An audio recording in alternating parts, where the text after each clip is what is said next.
Hello there. Welcome to Just the Discs. We talk about Blu-rays here. Today we are returning to Australia in that we are talking about the bundle of August 2024 titles for Imprint Films, which is a division of Via Vision Entertainment out of Australia. So these are imports. Great label, sub-label of Via Vision is Imprint. We talk about them a lot here. They're doing a lot of interesting stuff, and they are often on the forefront of Blu-ray debuts. And a good number of these titles I'm going to talk about are Blu-ray debuts worldwide. And these are region-free. You can play them in the States very easily. You can get them from Via Vision's website, look up Imprint Films in Google, or you can go to places like Diabolic DVD, Import CDs, Orbit DVD, and Amazon sometimes too, but I'd recommend Diabolic to start, as they tend to get most of these titles. And I'm going to start with what is one of my favorites of the year for a lot of reasons, but one is that it's a worldwide Blu-ray debut, and it's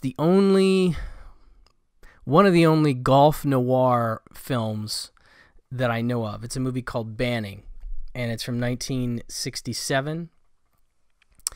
And I discovered this one, I guess, through a VHS rip that I think was on YouTube briefly. It is not anymore. And it stars Robert Wagner and Jill St. John, as well as Anjanette Comer, who I'm a big fan of. She's in stuff like The Loved One, and boy, she's in a ton of movies in the 60s. She I think Soderbergh put her in The Underneath later. Like, he obviously was a fan of the 60s work. Guy Stockwell is also here, James Ferrantino, and Gene Hackman in a very interesting and rare sort of down and out role. He doesn't usually play this kind of guy, but basically so Robert Wagner's character, he shows up at this golf course at the beginning of the movie. There's actually some really weird and interesting parallels with Caddyshack, and I'm not saying that Harold Ramis and company watched this movie, but I mean, I would imagine maybe they saw it. But there's some really interesting, like, this is like almost like the serious dark noir side of Caddyshack, without any kids, more all adults.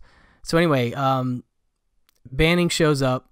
That's Mike Banning, goes by Robert Wagner, and he immediately starts shaking down some folks at the club for a job. He wants the assistant golf pro job, and he wants $1,000 that he has to get to a doctor who has gambling debts. And I forget exactly the connection to him and the doctor, but basically he has to get a bunch of money for this doctor.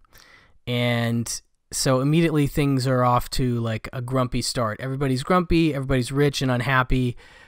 Jill St. John, I think her dad like runs the club or has a bunch of money, and she's into Banning, and he's into Anjanette Comer, but she's not really into him. And it's just a lot of soap opera drama, but also this noir sort of darkness of like something bad's going to happen here. And Wagner's just like incredibly sort of arrogant throughout. Like, he almost doesn't even crack a smile. He's just sort of like sneering a little through this, and he does a good job with it. Like, he's able to pull off this persona, this arrogance, because he's a really good golfer. And eventually he tries to arrange like a gigantic golf competition for a bunch of money, because he needs a bunch of money. And yeah, it's just, I really enjoy this one for whatever reason. I just think it's a neat atmosphere to have a sort of noir setting. And so when I first saw it on a VHS transfer, I was like, oh, this looks so cool. And then, of course, you get the classic thing with VHS, which is when you'd have a Panavision widescreen 235 movie, the credits play out you know, you see the widescreen and then boom, it cuts to, you know, either a pan and scan or whatever, not a full frame, but you're clearly not getting the full, you know, widescreen frame. And so then I was able to find a British import DVD, but I had the same problem with that. It was better than the VHS transfer I'd seen, but it still was a full screen, you know, pan and scan. And so when this got announced, of course, my first question was like, oh, what did they do in terms of the aspect ratio? And of course, they have the full widescreen version here, and it's a new 1080p presentation from a new 2K scan of an interpositive done by Imprint Films, which is great because they're often taking studio masters, some of which look okay, but sometimes maybe they could look a little better, but they've started to do their own scans. They're getting scans from the studios that are better. You know, Paramount seems to be taking good care of their stuff. And anyway, so this is a new 2K scan. Does it look perfect? No, but it looks solid, and you can see the whole widescreen frame, and I was pleased as punch about it. It also has an audio commentary with film historians Howard S. Berger and Steve Mitchell. It has a new interviews, hole-in-one interview with Robert Wagner and Jill St. John, both of them remembering the film and sort of their beginnings of their careers and stuff like that. So it's neat to see them. Definitely looking a little older, obviously. And then something called Members Only Scoring Banning, an interview with author and film music historian John Burlingame on the Quincy Jones score. And I should have mentioned that at the top. Quincy Jones does the score to the movie, and it's really solid and enjoyable, jazzy stuff, but really adds to the atmosphere. And just, this is one of my favorite discoveries of the last, I don't know, 5-6 years. I can't remember when I first watched it, but it's one that it's hard to recommend because I was always like, well, you can't see it on YouTube. You're not going to find it on VHS even, and you're probably not going to want to order the imprint or the import DVD that I got. So very happy to see this get a nice Blu-ray presentation from Imprint. So this is definitely my pick of the group. I really, really enjoy Banning quite a bit, and very happy to see it get its Blu-ray debut from Imprint Films. Okay, next up we have a movie called Crossplot from 1969. As you can see, starring Roger Moore. And this one is one that I had not seen or heard of before. And it's also a worldwide first on Blu-ray. Roger Moore stars in this thrilling race against time to stop an assassination plot. And there's also like this advertising exec thing happening, and so that's kind of an interesting wrinkle to this one. You think it's going to start out like a spy thing, but it says suave advertising executive Gary Fenn is living the good life, but the good life turns bad when someone tries to kill a beautiful model and frame him for the murder. Set in London during the swinging 60s, this action-packed ride is from acclaimed film and theater director Alvin Rakoff, who did something called Say Hello to Yesterday, co-starring Belgian actress Claude Lange, Martha Heyer, Francis Matthews, and Alex Canner from The Prisoner. Martha Heyer I always remember from Some Came Running. She's sort of the, desired person by Frank Sinatra in that film. There's a little quote here. It could have been a script for Moore's TV show The Saint, an impression enhanced by the familiar British faces and sharing the TV series same producer Robert S. Baker. So this is obviously pre-Bond for Mr. Roger Moore, and so it's neat to see him in sort of a spy-y kind of thing. Before that, this is a really nice special edition, and the features include a high-definition presentation on Blu-ray from a new 2K scan of the Interpositive by Imprint Films, and a new audio commentary by Roger Moore's biographer and talent agent Gareth Owen and film historian Henry Holland, and new Bond Practice, interview with director Alvin Rakoff. Off the Charts, this is also new, interview with actors Norman Ashley, Michael Culver, Prudence Drage, and Stephen Garlick. And then another new one, Dressing Down, archival audio recollection by actor Francis Matthews, and the new look 60s London, Paternoster Square and London Wall, a personal view by Jonathan Wood, and finally Restoring Crossplot, a restoration featurette with film grader Jonathan Wood. So just really went all out for this Blu-ray debut, with the new scan and all these extras. And this is definitely a movie that I feel like a lot of people haven't seen and will be excited to check out, I'm pretty sure. So another cool entry and Blu-ray debut from Imprint Films, we have Crossplot. Okay, so next up we have a movie called Synanon, which, as you can tell, looks pretty intense. They even have like a little blackout square on the cover. This one is also a Blu-ray debut worldwide, I believe. Yes, worldwide first. This is from 1965 and is R-rated, which is interesting. Apparently this controversial drama chronicles the ongoings at Synanon House, which is a rehabilitation center for people with all kinds of addictions.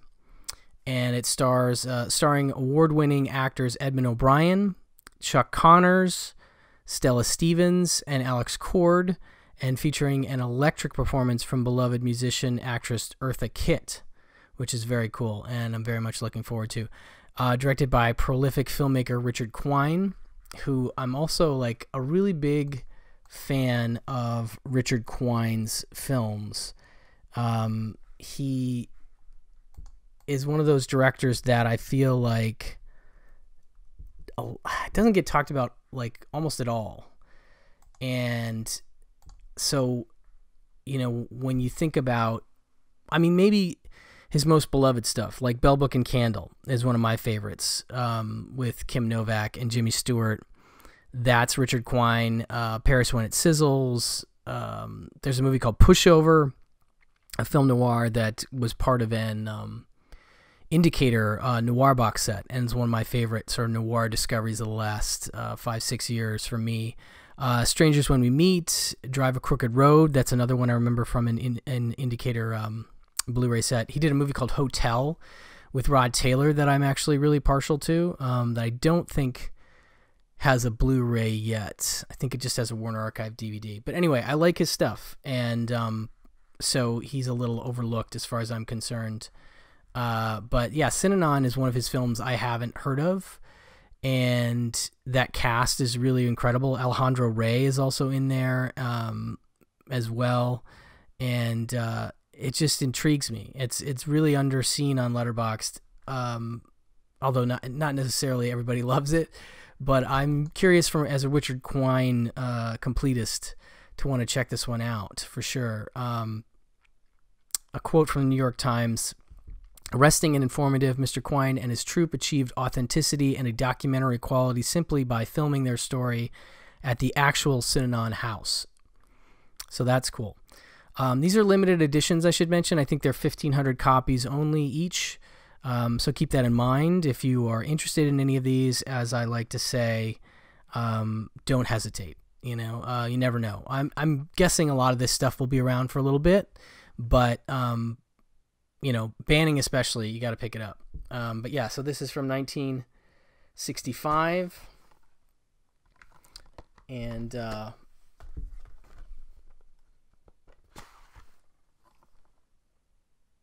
forgot to show the cover of Crossplot. Next up, we have Woman of Straw. And this is wait, is this one also? No, this one actually might have a Blu-ray somewhere else. So it's not listed as a Blu-ray debut, but it's a movie that I don't know. And it's a Sean Connery film, which I find fascinating because I've seen most of his stuff that's, non-Bond stuff, he's just an actor that I've always enjoyed and been fascinated by, and he's got a ton of work that's not Bond related that I think is a little underappreciated. And this one's off my radar completely. From 1964, of course, it says the original James Bond, Sean Connery, and beloved actress Gina Lollobrigida team up in this British melodrama directed by pioneering British filmmaker Basil Dearden, who also did The Man Who Haunted Himself, which we talked about recently as one of the films that Imprint put out in the last couple months, I want to say this summer.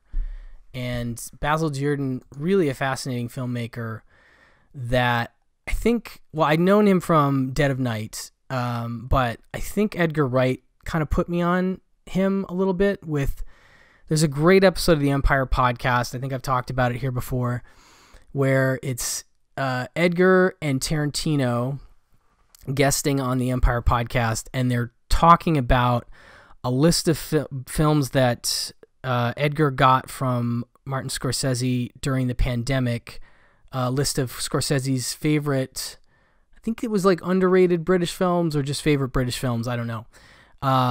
And so I forget like which are part, I think most of what they're talking about are part of the list. Basically, he shared the list with Quentin, and then Quentin and he watched the movies, and they talk about the list, and then they have their own entries. And so things like Sapphire come up. Sapphire is a really fascinating, kind of detective story with a racial bent in London. Really good stuff. And then All Night Long, which is another one that I just seen recently that has Patrick McGowan from The Prisoner. It's kind of like, I think it's like a play on Othello, but it's almost like 60s jazz milieu. It reminded me a little bit of Sweet Smell of Success, kind of. And then one that I know Edgar's a fan of is Pool of London, which has come out from Kino. Anyway, so Basil Dearden, another director that I'm fascinated by. So when you talk about his stuff, I mean, sort of my ears perk up a little bit. You know, he just made a ton of movies, and so this one in particular I don't have a lot of familiar with. Oh, The Blue Lamp, I forgot about that. That's a British cop movie that I know was an influence on Hot Fuzz for sure. So that's cool. And The Assassination Bureau, which is a really fun one with Oliver Reed and Diana Rigg and Telly Savalas and Kurt Jurgens. Very cool. I think actually Imprint put that out as well. So that's pretty neat. But Women of Straw, yes. So I haven't seen this, and it seems to be pretty well liked on Letterboxd. Ralph Richardson also here, Alexander Knox. Yeah, really, really interesting. Anthony Richmond schemes to get the fortune of his tyrannical wheelchair using tycoon uncle Charles Richmond by persuading Maria, a nurse he employs, to marry him. So that is Sean Connery doing that with Gina Lollobrigida. So it's kind of a noir, get the fortune kind of movie, which is an enjoyable plot line I've seen done a few different ways, but this sounds like an interesting take.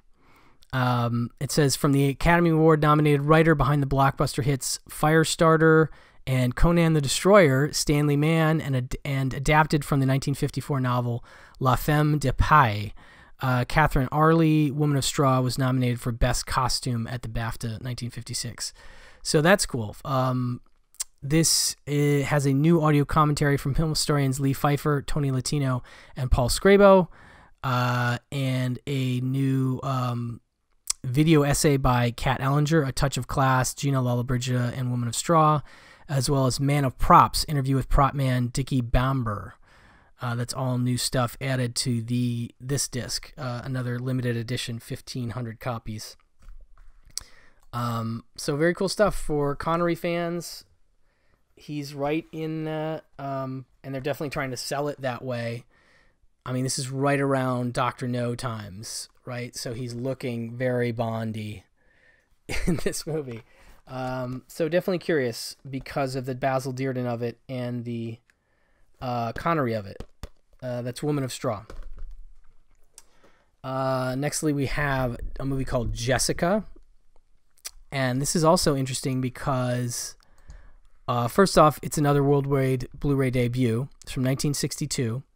And it is a showpiece for Angie Dickinson. And I'm a big fan of hers. Obviously, I love her in Rio Bravo, which was about 3 years before this. But this one is really all about her. It's a critically acclaimed actress. Angie Dickinson stars in this delightful romantic comedy set in stunning Sicily. And it says Jessica is an American midwife whose physical attractions raise the libido of the men in a small Sicilian town, causing concern for the local women. When the women of the town decide to abstain from sex to forego pregnancy and thus avoid Jessica delivering their babies, the town priest steps in to bring normal marital relations back on track. So kind of a screwball-sounding premise. Directed by trailblazer noir filmmaker John Negulescu, who did How to Marry a Millionaire, and based on Flora Sandstrom's novel The Midwife of Pontclair. Now, this John Negulescu is a director that is another one that I think is maybe a little bit underappreciated in some ways. He did a movie called The Best of Everything, which is really a hoot if you haven't seen it. It is from 1959. It stars Hope Lang, Martha Heyer again, Diane Baker, and a really great turn from Joan Crawford. And it's kind of like, it's a little bit of a Mad Men era stuff, Madison Avenue, Working Girls, etc. I think it's a blast. Anyway, so John Negulescu did that movie. He worked with Joan Crawford quite a bit, actually. There's a movie called Humoresque that he did with her. There's a bunch of stuff I actually like from him that is pretty cool. There's a movie called Roadhouse, not the Swayze one. This is from 1948, and it stars Cornel Wilde, Ida Lupino, Richard Widmark. Really solid. This one came out from Kino as well, but it's a John Negulescu film. There's another one that I'm dying to get on Blu-ray called The Mask of Demetrios from John Negulescu, starring Peter Lorre, Sidney Greenstreet, Zachary Scott. A really great sort of flashback noir kind of story that I just adore, and I've seen a bunch. And it's a great Peter Lorre, Sidney Greenstreet teaming from 1944. Anyway, Negulescu is a director that I pay attention to, and thus this seems curious to me. And again, the love of having Angie Dickinson in it, as well as Maurice Chevalier, is intriguing. And this is another one where they did a new scan. This is a 1080p presentation on Blu-ray from a new 2K scan of the original camera negative, this time from Imprint Film. So that should look lovely. And there's a new audio commentary by screenwriter, film historian C. Courtney Joyner, always a great, knowledgeable contributor. And Angie Dickinson looking back, an in-depth interview with actress Angie Dickinson, which I don't think is new. I think that's an older feature, but still exciting to have here as well.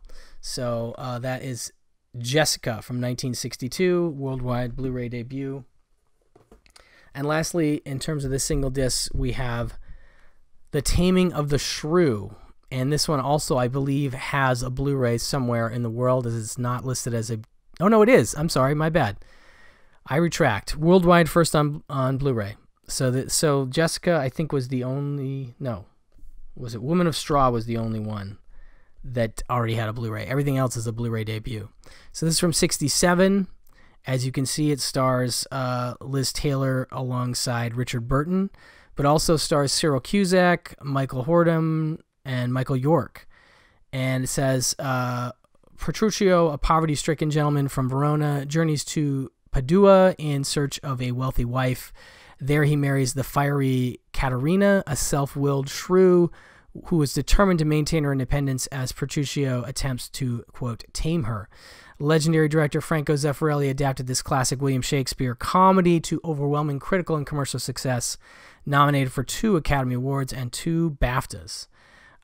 This does not have any features, unfortunately, but it is cool, as I said, to get a Blu-ray debut, especially of this stature. Shakespeare, Zeffirelli, Richard Burton, and Liz Taylor. You know, I mean, come on. This sounds like something really fun to watch. Just always to see Liz and Richard Burton together, one of the great Hollywood couples ever, and how they interacted with each other on screen was always incredibly dynamic. And so this seems like a real actors kind of movie, and something that I'm sure I will dig. So that is Taming of the Shrew. Now, lastly, we have, well, I've been digging these Imprint television releases. So this is pretty cool. This is Randall and Hopkirk Deceased, the complete series starring Mike Pratt, Kenneth Cope, Annette Andre, and this is one that I'd never heard of, but I think was a big deal show from the 60s, from 1969, and this is a really nice set. Not a Blu-ray debut, I guess, but another case of them putting out probably the definitive version of the show. 1080p definition presentation of all 26 episodes, restored from original 35 elements in the original aspect ratio. And it says there's 3 ways to watch. So you have the originally produced titles, newly restored for this release, the UK broadcast titles, or the US My Partner the Ghost titles, also newly restored for this release. So the film or the show was released as My Partner the Ghost in the US. And I don't think the episodes are different. I think it's just a matter of seeing the titles a little different, which is a cool option to have. Yeah, so that's pretty neat. Collectible hardbox, 1,500 copies. I'll get into more features in a second. But an intriguing show, to say the least. Jeff Randall, Mike Pratt, is a hard-bitten private eye with a problem. His partner, Marty Hopkirk, Kenneth Cope, who was murdered investigating a case, still turns up to work. Now, you get to actually see that play out in the first episode of the show, which is neat. So you get to see how Hopkirk is killed, and the first episode is basically solving his murder, which is a cool thing. And it's neat because he wears that white suit, and only Jeff Randall can see him, so it's kind of a weird imaginary friend kind of thing. I just think it's a very fun premise. So it was neat to see the origin of it at the beginning with that first episode, and I get why the show was beloved. It's a really interesting show and fun, and just I like this kind of TV because it often has some cool mystery plots that you haven't necessarily seen play out in TV or in movies. I mean, Columbo is the same way in a lot of respects. There's just a lot of great plot lines to be gleaned from such shows as this. Okay.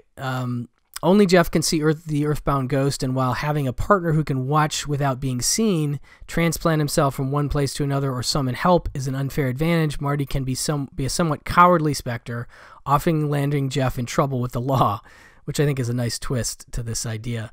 Marty's winsome widow, Jean, Annette Andre, now assists Jeff at the office, and although she cannot see him, Marty keeps a watchful eye over her and Jeff. He's very jealous of his wife and his partner. One of ITC's most beloved and unusual series, all 26 episodes of Randall and Hopkirk Deceased, aka My Partner the Ghost in the US, have been lovingly restored in high definition in this 7-disc collection. Not only that, but for the first time it can be viewed in the 3 ways I mentioned: produced original titles, the UK broadcast titles, and the US My Partner the Ghost titles. Filled with new and vintage special features, it is an out-of-this-world combination. So this is a 7-disc set,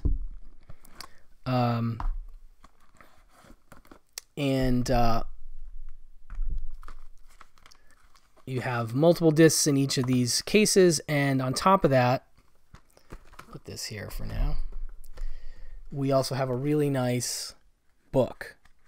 Not a booklet. This is a fully, matte finish, beautiful book that's included with this limited edition. And I love this. Actually, I kind of like the side opening Longwise book.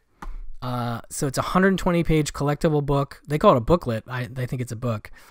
So now we have the booklet featuring an essay by television writer historian Andrew Pixley and press/story information from the original studio files. So that's really cool to have. Randall and Hopkirk Revisited, documentary on the making of the series, including interviews with cast and production personnel. That's from 2007. A lot of these are from 2007 and 2005. Mike Pratt Remembered, interview with Mike Pratt's son, Guy Pratt, from 2007. The Ghost Talks, interview with Kenneth Cope, from 2005. A Sentimental Journey, interview with Annette Andre, from 2005. Now we have some new stuff that's been added here. Jeannie's Fashions, Annette Andre looks back at Gene Hopkirk's wardrobe featurette. That's new. Whoever Heard of a Definitive Episode Order, a look at the broadcast anomalies of the series with restorer Jonathan Wood. High Definition Apparitions, a restoration featurette. Titles by the Story of Chambers and Partners, video essay by Jazz Wiseman on the company who designed the title graphics for numerous ITC productions. Those are all the new features added. Well, actually, there's also a new audio commentary on When the Spirit Moves You by creator Dennis Spooner's daughter, Elaine Spooner, and television historian Henry Holland.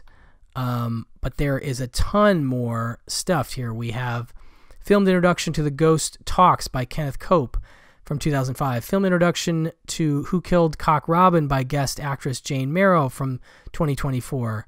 Audio commentary by my late lamented friend and partner by Kenneth Cope, Annette Andre, and director Cyril Frankel from 2007. Audio commentary on For the Girl Who Has Everything. These are the episode titles, obviously, by director Cyril Frankel, assistant director Ken Baker, and production supervisor Malcolm Christopher from 2007. Audio commentary on Who Killed Cock Robin by director Roy Ward Baker. Very cool that Roy Ward Baker directed an episode, or maybe more than one. Audio commentary on That's How Murder Snowballs by writer Raymond Austin and Brian Clemens. I'm a big Brian Clemens fan. He also did some movies that I really enjoy that I'm blanking on right now. But look up Brian Clemens. He's great. Audio commentary on Could You Recognize the Man Again by assistant director Ken Baker and production supervisor Malcolm Christopher from 2005. Audio commentary on A Disturbing Case by Annette Andre from 2005, and second audio commentary on Disturbing Case by Kenneth Cope, Annette Andre, and Guy Pratt from 2007. Third audio commentary on A Disturbing Case by director Raymond Austin and Brian Clemens. Audio commentary on The Ghost Talks by director Cyril Frankel, assistant director Ken Baker, and production supervisor Malcolm Christopher from 2007, and The Man in Room 17, How to Rob a Bank and Get Away with It, an episode of the Granada series, guest starring Mike Pratt from 1967. That's in standard definition. The Edgar Wallace Mysteries, Change Partners is the name of the episode. Complete Merton Park film starring, I guess that's a movie. Complete Merton Park film starring Kenneth Cope from 1965, also standard def. Well, that's cool. And Gideon's Way of Life, The Nightlifers, an episode of the ITC Police series, guest starring Annette Andre from 65, and that's in high def. And then you have archival material, including production footage, raw behind-the-scenes film for select episodes, UK ad break bumpers, textless titles and closing credits, extensive photo galleries, memorabilia gallery, ITC home video trailer. So a really lovingly put together set. And as I said, a very intriguing idea for a television show, and one that I am extremely curious to dig deeper into. I only got to check out a little bit of it, but I do love these series. Obviously, I've already mentioned the Prisoner set from Imprint being one of my favorite releases of the year, and this is definitely, for fans, going to be the perfect thing to check out if you're a fan of Randall and Hopkirk Deceased, which, again, if I had seen it, I'm sure I would be. But I am definitely a fan and intrigued by even just the beginning episodes. So that's another great release from Imprint. So that'll do it for this round of Imprint titles. Lots to check out here. Definitely Google Imprint Films and check out their section on the ViaVision website to see what they have coming. Follow them on socials. They are always announcing new titles. They just announced some really exciting 4Ks, including Convoy and Priscilla, Queen of the Desert, and Neverending Story in a really remarkable and slightly pricey special deluxe 4K edition. And I think these are all worldwide 4K debuts. I feel like there's another one that I'm blanking on. Bridge Too Far, I think that was the other one. And they're coming in these really nice box sets. But definitely keep an eye on their socials and their website for all the stuff they're announcing, as it's very intriguing stuff for film fans. Thank you so much for listening, and I'll talk to you soon. Bye-bye.